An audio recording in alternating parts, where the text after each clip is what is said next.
We out of left field, it's time to get real with all the juicy hot topics that bring appeal. Like who's a Hall of Famer and who's the best team. Number one up on the power ranking, that's a prestige. Man, the outfield is mine, I'm calling left center. My name is Daniac, a name that you should all remember. Yoni, who you bringing on? Who's the guest spot? They better be bringing their A game. Come on, let's talk. All right, welcome. Episode number 4. And by popular demand, we've got a couple of new guests, one being Brian Hirsch. Brian, welcome. Thank you. I'm glad to be here. Very excited to have you. I mean, people brought up your name. They wanted to hear your thoughts on what you got to say about the league and things that are running, that are going on here in this league. We do have a little fun segment that we're going to start doing every week. Every week, we're going to bring in a brand new guest.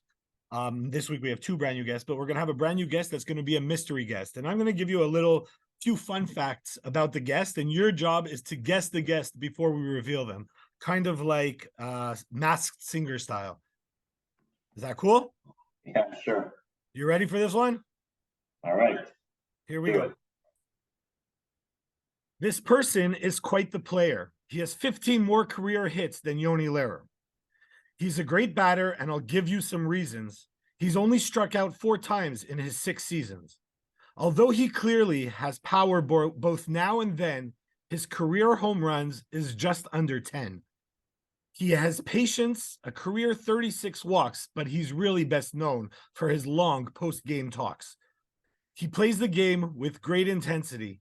Make fun of him all you want, but never attack his integrity. To me, he's always been quite the softball mogul. The only person that might disagree is probably Mitch. Damn, I can't find a rhyme with mogul. I've known this person since the day I was born. So who is this surprise guest for episode number 4?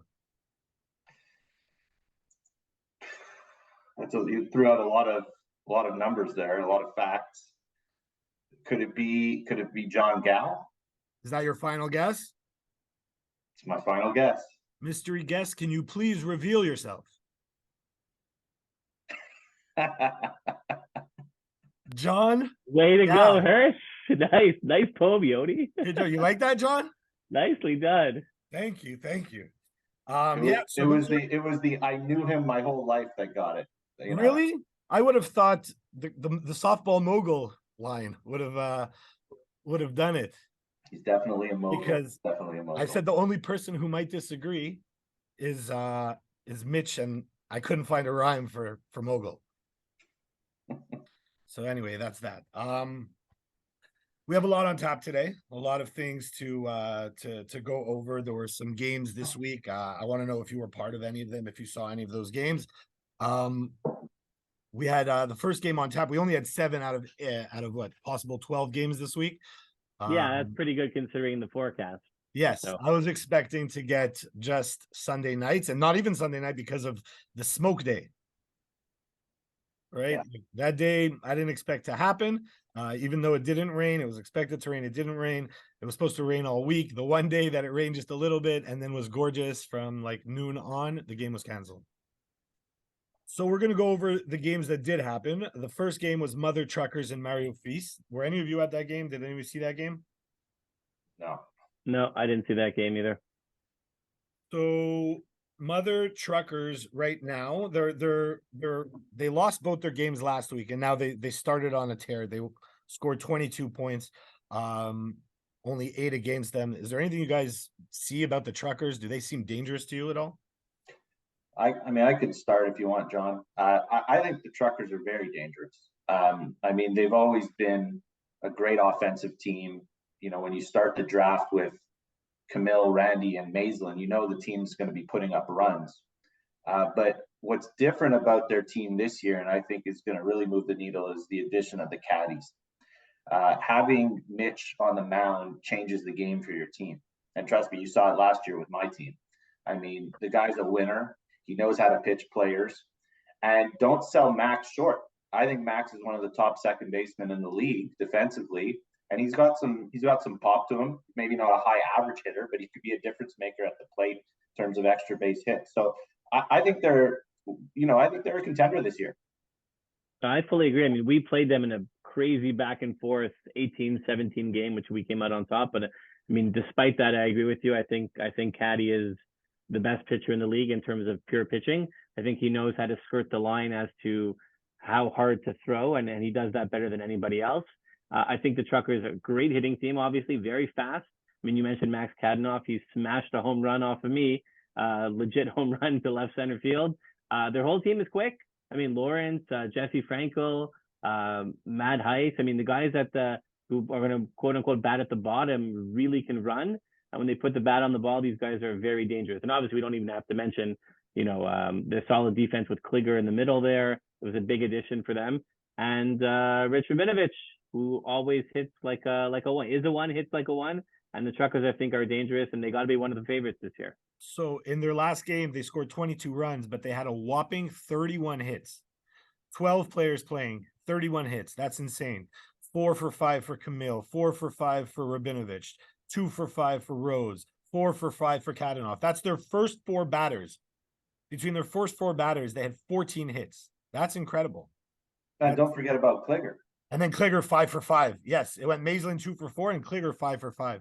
You got to talk about this guy Kliger for a second, okay? This guy won Rookie of the Year 2 years ago, okay? And then got drafted somehow 9th last year, okay? And then was basically the playoff MVP. I don't care what anyone says. This guy, I don't know what his numbers were. You could check on that in a second. But he was the best hitter in the playoffs last year, period. And now here he is, continuing where he left off. Guy's unbelievable. What round was he taking? 5. That's a great 5. The only thing is this year, there was no chance Kliger was going to fall to 9 this year. I think he was underrated last year. I think everybody now understands he's one of the guys, the type of player that wins you exec. The best players have to be the best players, and we know that. Those guys in the middle are the ones who really can make a difference. And Andrew Kliger is one of those guys for the Truckers. And if he's on playing great defense and hitting those singles and running the bases, getting first to third, it's going to be massive for them because their top's going to hit. If those guys, if Kliger and Matt Larson and who else do they have in the middle? Elliot Rohr, those guys can chip in, which they're all very capable of doing. I think the Truckers are one of the favorites. Yeah, I agree. They're a very, very good team. And you mentioned something that we're going to touch up on a little bit later, where I'm going to ask you about X factors. Definitely Kliger is up there as an X factor for his team. Why do you think it took so long for them to put him in center? He wasn't starting at center. I think Randy Rose was in center. Look, I think Camille has been experimenting with Randy in center. Look, Randy's a terrific athlete. Yes. And even last year, I know he was experimenting with Randy in center. I guess at a certain point, if it's not working, you got to find another solution. And I guess that's where they are right now. Yeah, that's what the regular season is for, right? You hope in the regular season as a captain, all 12 of your guys show up, which doesn't happen for most teams, and you can shift positions, you can move people around, see what works, see what doesn't. And Randy has become, obviously he's not going to be one of the top 5 outfielders in the league, but he's quick, he's a super athlete, and he's certainly much improved in the outfield over what he was a number of years ago. I mean, hitting, obviously he's one of the best hitters in the league, no doubt about it. But if he can shore up that defense to continue to improve, I mean, Randy's going to be one of the best players in the league. He's an unbelievable hitter. He hit a opposite field line drive, no doubt home run off me that the ball jumped off the bat like it was shot out of a cannon. I give up a lot of home runs, it seems, but when Randy really smashed that ball. I think we touched up on that in episode 2. Yeah, I think so. Yeah, and Mario Feast seems to be an up and down team. They have one great game, then one game where they, I guess, poop the bed. Like what's up with Mario and Feast? Do you think there's something going on over there, or? John, you want to start on that? Yeah, I just think they've been playing with a lot of subs recently, and when you have subs, sometimes it can work out great for you if you have the right subs that fit and are motivated and everything works out. But other times it just ends up being a lack of cohesion. It's just very difficult to play a game when guys are playing out of position, subs are in, the team isn't really gelling, and I think it's really not. It's a little preliminary to really judge Mario and Feast right now. They just really haven't been playing with their guys. Ryan Frankel, I think, has been away on business, and he's obviously one of the best players in the entire league, one of the best hitters in the league. And I think having him there and having their team there more and having 11, 12 of their regular guys we'll get a better idea of who they are as the season goes on. But for now, playing with a ton of subs, very difficult to know what's going on. Yeah, I think the only thing I would add to that is the knock on their team, after the draft was that they had 15 first basemen on a team of 12 people. We'll see what happens when they're 12 players, because the defense could be challenging. I think there's no question that team can hit. A lot of weapons, good pitching, good leadership, but we'll see about the defense. Okay, moving on to the next game. Now, this is a game I don't want to talk about really, but PSB played Team Zerzer. There was a lot of fire in the game. There was a lot of action, and most of all, the best defense was the wind, in my opinion. John, tell us a little bit about that game. It was a crazy night. First of all, the wind was blowing in on T3, out on T2. Out on T2. So T2, we saw people chasing balls. Right. I think Greg Lozoff picked up a ball on the first base dugout against the fence, if I'm not mistaken. So the wind was blowing out for them, but for us, it was blowing in, which played havoc with everything. So it was a really difficult game. I mean, both you at shortstop and Adam Malinoff at shortstop had to make some weirdo catches on balls that would have been fly balls to the outfield. It was a back and forth game. It was tight. PSB, hitting wise, didn't have their best game, and that proved to be the difference. But it was a close game, and it's fun. It's fun to play in close games. I would always rather play in a 2-3 run game than a 20 run game. It's always more fun. That's what we come out here to do. Have some fun, compete, and have some beers at the end. Yeah, absolutely. And for the record, JG pitched a great game that game. Thanks, buddy. I saw it firsthand. But the wind was definitely the sixth. Yeah, it was wild. Hirsch, tell me about JB Consulting against Coach Saint-Luc Bagel Bus. Well, that was 22-16. Well, the first thing that I got to say is our team put up 16 runs without Buckman. So that was a feat for us. The guys came to play. We got a bunch of hits. We had some timely hits. No home runs either. So you can imagine how many base runners we had. So the offense was clicking. But boy, can JB Consulting hit. They just hit the ball. And especially on T3 with some of their lefties, that's a dangerous offense. They had, you were talking about the Truckers having 31 hits. I'm looking at the box score right now. They had 31 hits in that game. Who's that? Consulting? Consulting. Yeah. It was, they did. It was a hit parade, and, the top guys did their job, and even their bottom guys contributed. Glenn had 3 hits. I mean, the worst was 2 for 6. That was the worst. Yeah. And Salas rocked the ball. I mean, he had one really deep ball anyway, but look, there weren't a lot of errors in that game. There really weren't. There were a few I could think of, but it was a close game, back and forth. We were down 9-0 in the first or second inning. It must have been the second. We came back, tied at 9-9. It was back and forth, and then they just had one big inning. I think it was the 8th inning. They went up 4 or 5 runs, and we couldn't get back. But it was a good game. I'll give it to them. I mean, we played them this week also, and they were able to get hits at will. It was like there was nothing we could do to stop it, because they were just literally base hits. They weren't. This game, I blame a lot on errors throughout the season. This game is not a game I'm blaming on errors. This game is just they were just hitting the ball well, and I can't even blame the pitcher. It's like there was nothing to it. It was just they were hitting single after single after single, and that's that kills, I guess, if you do it consistently, right? Yeah, so we played them last. Oh, sorry, Brian, go ahead. No, I was just going to say, it's not just singles. I mean, they've got, especially on T3, Ryan and Max can park it on any swing. Look, even Yaron, Bobot, those guys can do it too. And then you've got hitters like, even Bobot, Salas, Slep's hitting. I mean, who knows how long he keeps it up for. Yeah. But these guys are hitting extra base hits. And it's, how are you going to win when you're competing against a team that's putting up, what's their average run per game? Like high teens? I mean, it's pretty good.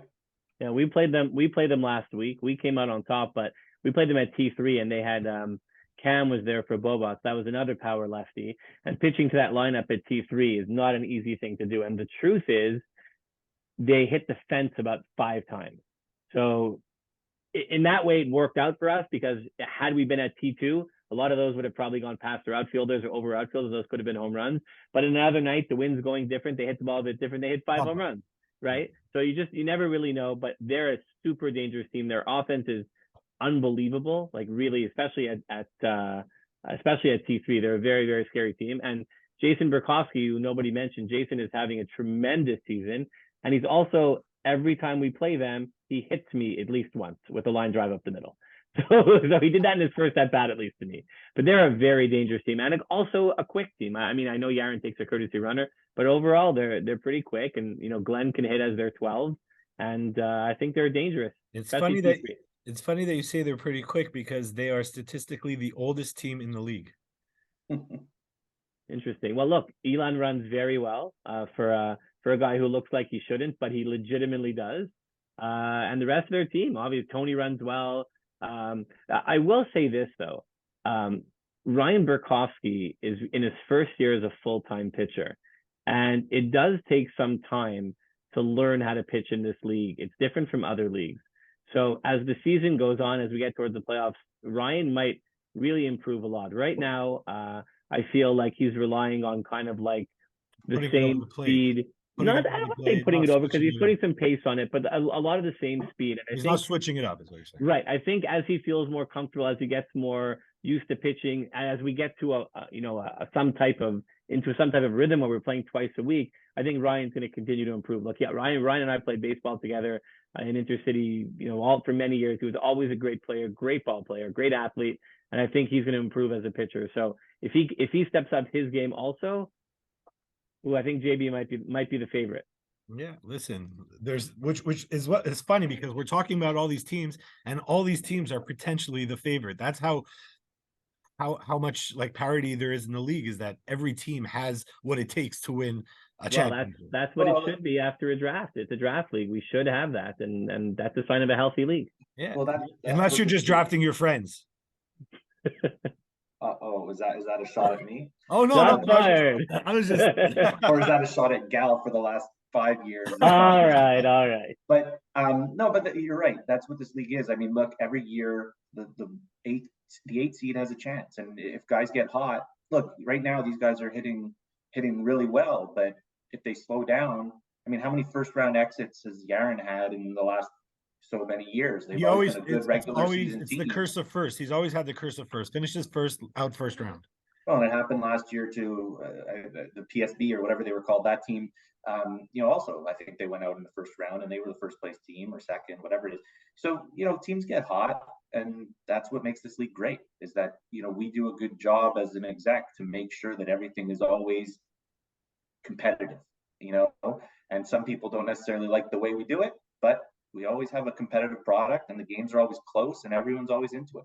And it never hurts to have a guy hitting 3 bombs and 9 RBIs in a game, right? That doesn't hurt. That's insane, guys. Especially when you're offensively challenged. That's insane. He's good. I don't know how, like, he's good. Well said. He's good. They were talking last week on how they have strategies to play 6 outfielders. You have there's a different strategy that's a lot simpler and requires less movement. Just walk him. Right, yeah. That's coming playoff time, right? But that's fine. He'll be a great leadoff batter. Yeah.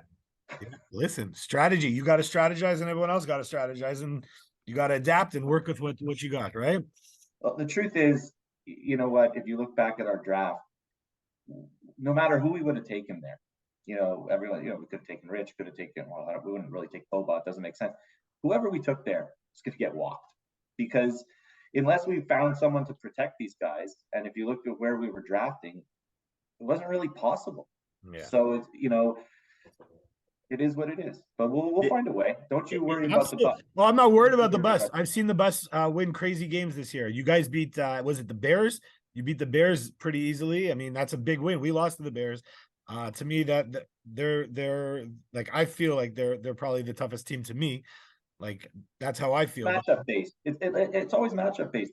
We're going to struggle against those high-powered offenses. That's how we're not going to be able to put up 20 points a game on a regular basis.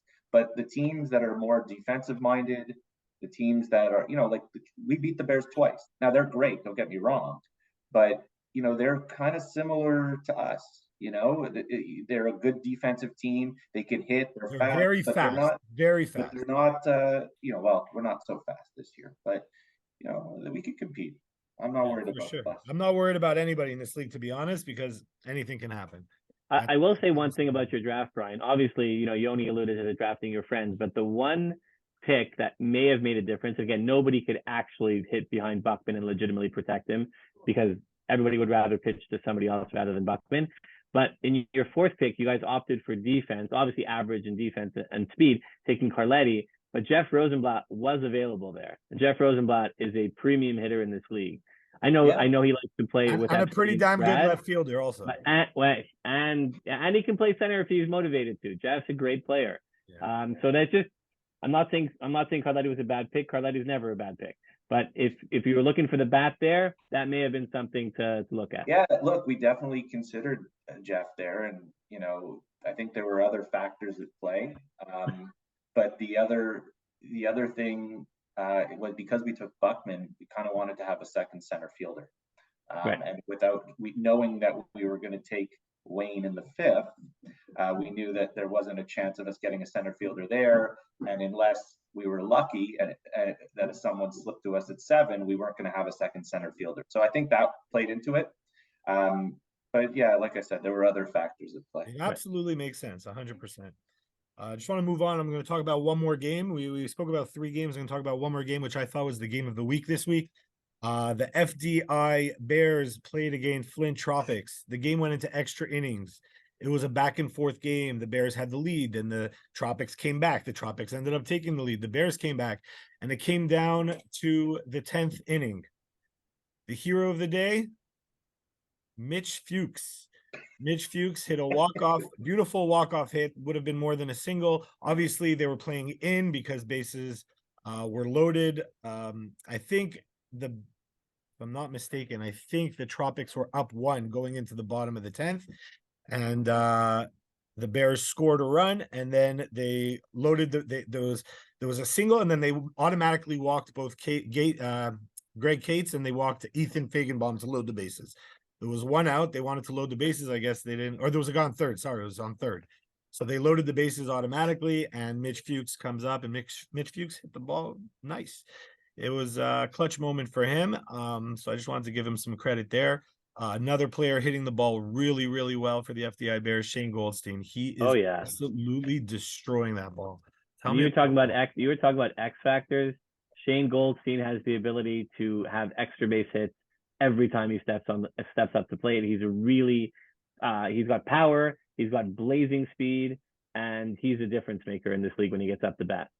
Obviously his hitting is a bit ahead of his defense, but I've seen him play games where he's played flawless D also. I feel like if he's a guy who can play to the best of his potential, then FDI, I mean, like I said, I keep saying these teams are going to be tough to beat. FDI is obviously one of the favorites this year. They've proven it. They're hitting great, and Shane is the guy I think. Obviously, Shiv's the MVP candidate, but Shane is that guy who stirs the drink, the straw that stirs the drink, so to speak. If Shane could just add fielding to his repertoire, he's got the trifecta, right? He's got hitting, he's a great hitter, power hitter, he's got power, and he's got a lot of speed. If you add fielding to there, he pushes himself up a couple of rounds for sure. Oh, look, he's a competent fielder. He's not an elite fielder. I'm not saying he's a competent fielder, and he's got a cannon of an arm. Look, I love Shane, love his game. Wish he wasn't locked up every year. He would definitely be on the bus. What I'm trying to say is you don't draft a right fielder in the first 3 rounds. That's what I'm trying to say. Usually first 3 rounds you're drafting premium positions. You're not, if you are able to go and play center field on a consistent basis, you're a 1, 2, or 3. And that's what I would say if Shane could turn himself into a third outfielder. Your first 2 outfielders on your team are your center fielders, but if Shane can turn himself into a third outfielder, I think he ends up being a 3. I mean, he's that good a hitter. Yeah. Look, I think what's the difference between Shane Goldstein and Bram Goldstein? I know weird Goldstein comparison. They both have muscles, both have the same last name, both are fat. Honestly, how different of a player is Shane from Bram? I think Bram has the edge fielding wise there. I think. I think Goldstein Shane has the edge running wise for sure. That for sure. Shane has a lot of power. Bram Goldstein has insane power. Yes. That guy can absolutely crush the ball. Top, Bram in this is got to be I haven't done the math, but certainly in the top 10 hitters in this league, without a doubt. Yeah, I'm not sure Shane is quite there yet. He has the potential to be, but consistency, he's not as consistent as Bram is. when he gets the bat on the ball flies. I mean, second to Buckman maybe, but the ball flies. Right. Bram also talks a lot, especially when he's hitting, calls his own strikes. Calls his own balls, his own strikes. Yeah, very entertaining. I'm waiting for the time he intentionally walks himself. I wanted, you mentioned the walk-off. I want to mention at least a walk-off that we had. We were tied with the Truckers going into the bottom of the ninth, and Kevin Malinoff, who's been hitting the ball great, just getting unlucky, got on base. Hitting the ball hard. David Barth walked him off.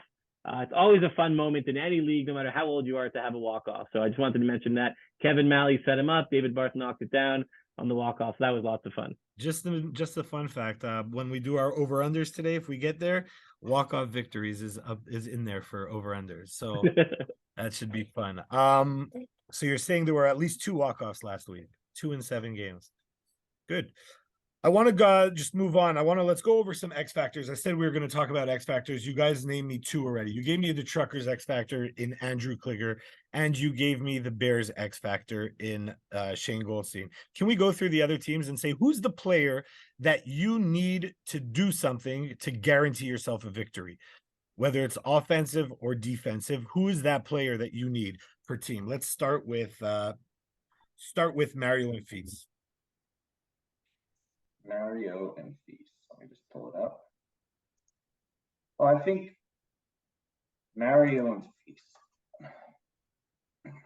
Well, it's got to be one of the kids, right? It's got to be either, Jacob Frankel is probably the X factor there. I haven't seen him yet, but I think he's been hot and cold at the plate. If that guy can play well and, he can get a few hits a game and play solid defense, I think he could be a big X factor for that team. JG? I would agree with that. I mean, obviously, he looked fantastic at the evals, lacing hard line drives to all fields, line to line. But I think the X factor for that team has got to be Harrison Koplovich. I mean, Harry is, however he gets it done in whatever method, he's proven he's a great hitter in this league. He's proven it. And he needs to keep that up when the pressure is on and keep hitting those extra base hits and running his run that he does, watching the ball, as I'm watching rounding second, pulling it to third on an easy triple. The guy hits. And I think that if he can continue to do so for them, that's going to make a big difference. JB Consulting.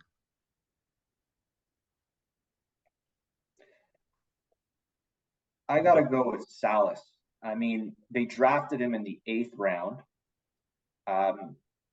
He was an X factor for us in the playoffs last year. He was ripping the ball, getting timely clutch hits, playing really good D. If he could do that for them, I can even see a scenario where he's their, center fielder, like a third center fielder or second center fielder for them. Like he could be a real X factor for that team. I'm going to go with Ian Slepp. Ian Slepp, I believe, is an underrated player in this league. He keeps every year getting tiered up.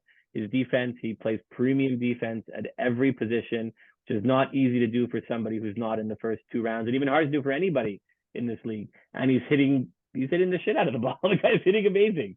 If he can keep up hitting like that and keep playing his defense, I mean, they basically, what was Slepp ranked? Slepp was a 6. I mean, the guy's playing like a 3 or a 2. That's huge. PSB. You don't have to go first on everyone, Brian, if you don't want. You go ahead.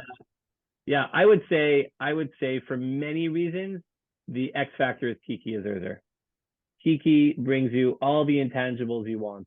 He has fire. He's into the game. He motivates people. He's a little bit crazy in the best way. I love playing with Kiki, and I think Kiki has the ability in any game at any time to get a hit.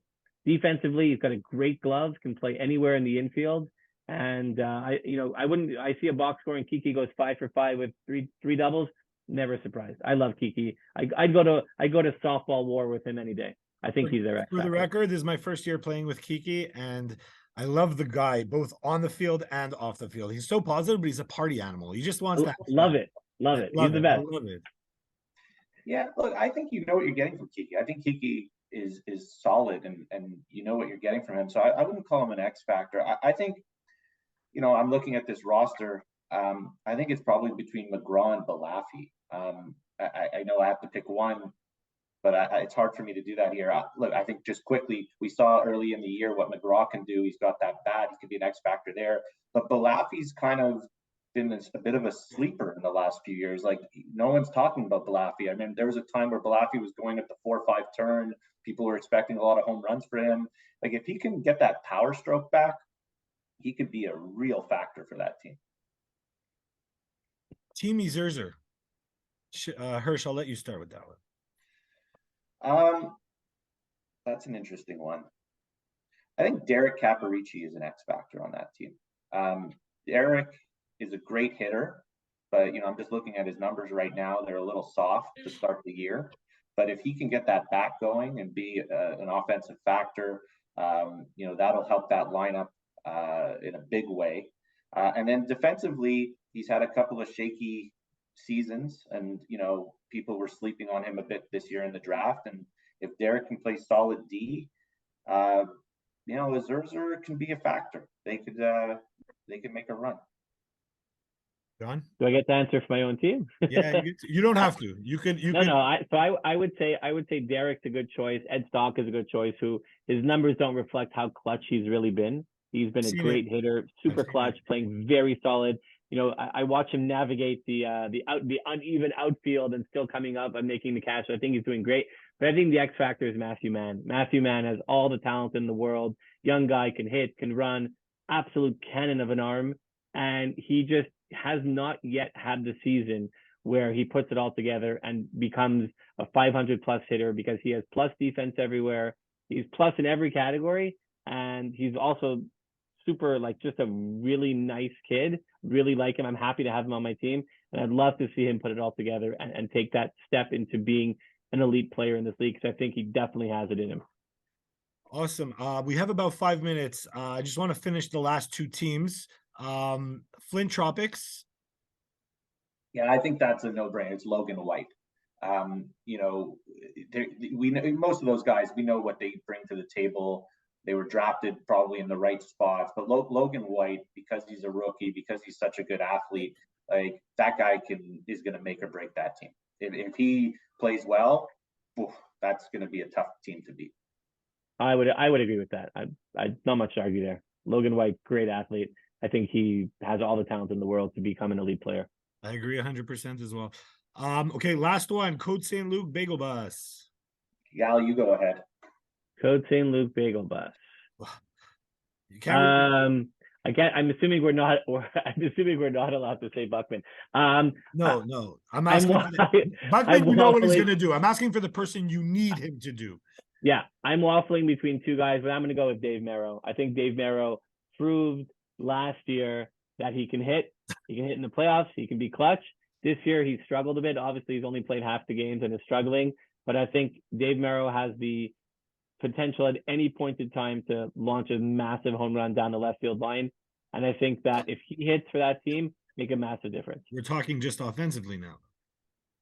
Dave Merrow, I'm not sure whether, I haven't seen Bagel Bus much except for the one game that we played them. I'm not sure where he's playing on defense, but he could also play. Dave Merrow can catch a fly ball. He can play some outfield. So if he plays a decent outfield and he gets that hitting stroke back that he had last playoffs, big difference over the player that we're seeing so far this year. He played really well last year. Hirsch, do you want to chime in, or you want to ski? Yeah, I'll go with Seth, the rookie.